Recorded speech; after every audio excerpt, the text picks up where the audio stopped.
Hello YouTube, this is a video to talk about the income and expense report, the dashboard, and whether you might see discrepancies in the totals for things like your expenses or your income when you look at the registers versus the report. And how does all this work? How do these pivot tables work? So I wanted to record this video just to help in case you see some differences between the reports and maybe your own view of the different registers.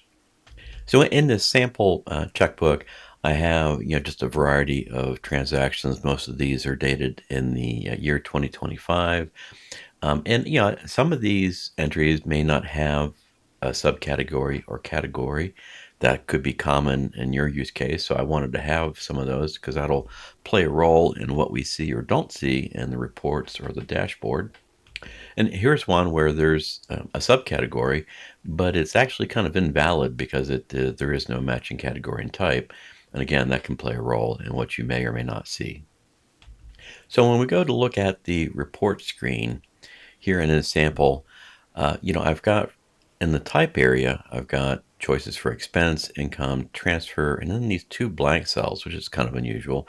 And the way these slicer buttons or filter buttons work, when you click one of these, it is filtering out everything but what I clicked on. So right now it's only showing me transactions that have been categorized as an expense. Everything else is hidden or filtered out.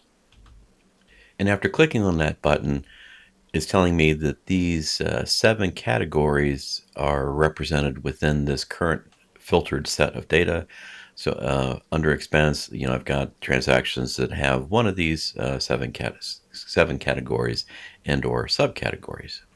Now, if I were to switch over to income, now I see that as far as the transactions that I've entered and have categorized, they all fall under one of these 3 categories and or subcategories. And here in my sample, I have really just 2 active registers, one called checking account, one called savings. These others apparently, don't have any entries under income. Now, if I switch over to expense, then suddenly the register called Discover Card, does have some entries in it because it's highlighted. And a quick note about these slicer buttons: if I do a right click on this particular one and go down to slicer settings, uh, there may or may not be a check mark on this feature here called hide items with no data. If I click on that, suddenly all those empty registers go away. So, that's a setting you can play with if you like. All right, now as far as the report goes, what I would personally typically want to do when I'm looking at my income and expense report is I probably would not want to see transactions that have not been categorized as an income or expense. Of course, you have this little button here to clear out my filter. And so now I'm seeing every entry in the checkbook, regardless of whether or not it has been categorized. So that's good to know. Also, I think it's helpful to understand that behind the scenes, all of this is connecting to an Excel Power Query. And don't worry, you don't have to necessarily know how any of that works. But in case you're interested, here in the data menu for Excel, under the Get Data button, there is a choice for Launch Power Query Editor. Now, you do have to have a newer version of Microsoft Excel if you're on a Mac computer to see this. But the Power Query has been available in the Windows version of Excel for many years. So here in Power Query, there are entries for every register. So in this case, registers 1 through 12.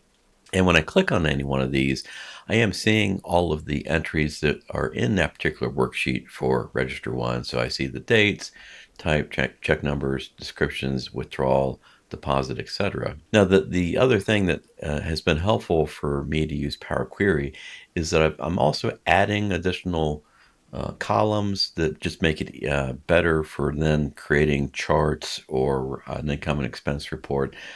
So that's why you see these other things over here that says added custom one. So for example, it's adding a a column for a transaction amount, and a column for year and a column for month number. It just kind of helps with some of the pivot table and reporting stuff.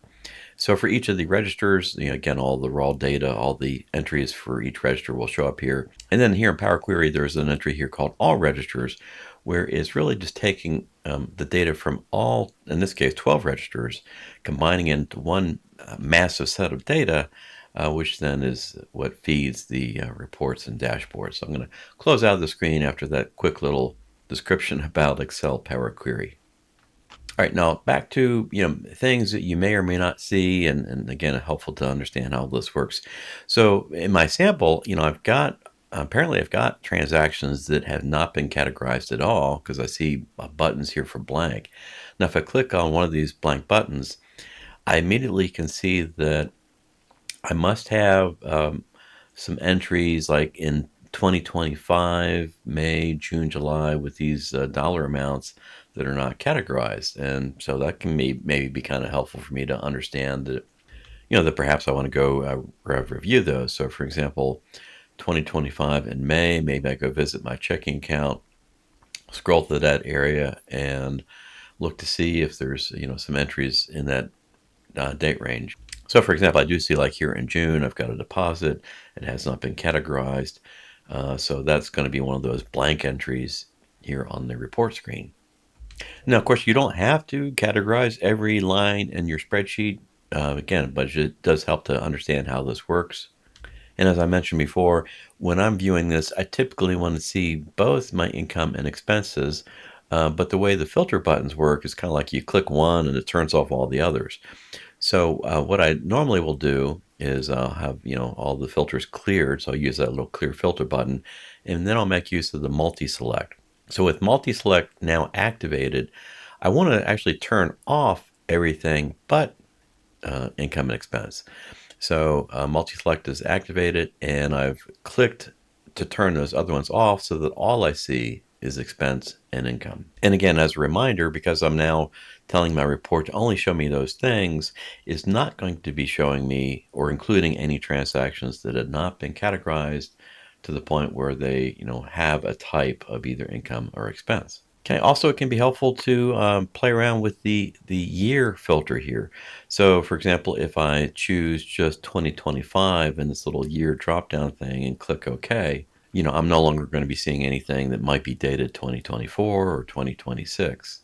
And again, that can be helpful as I'm just sort of reviewing these entries and trying to figure out any anomalies.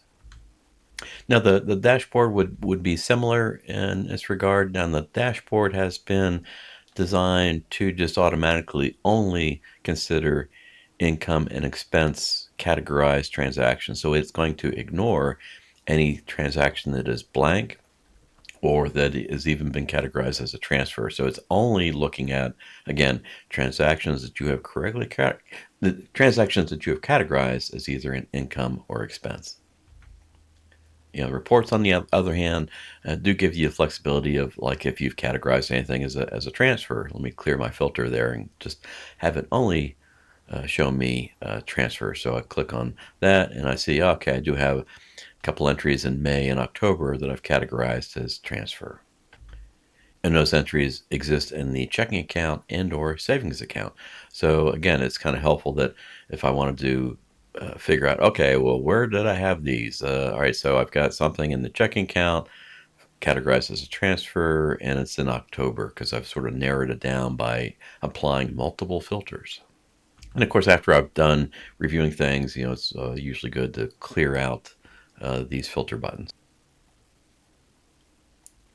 All right, so I hope that this quick look at filters, slicer buttons, and reports, and the way all this is driven or sourced by pivot tables will be helpful. Let me know of any further questions you might have.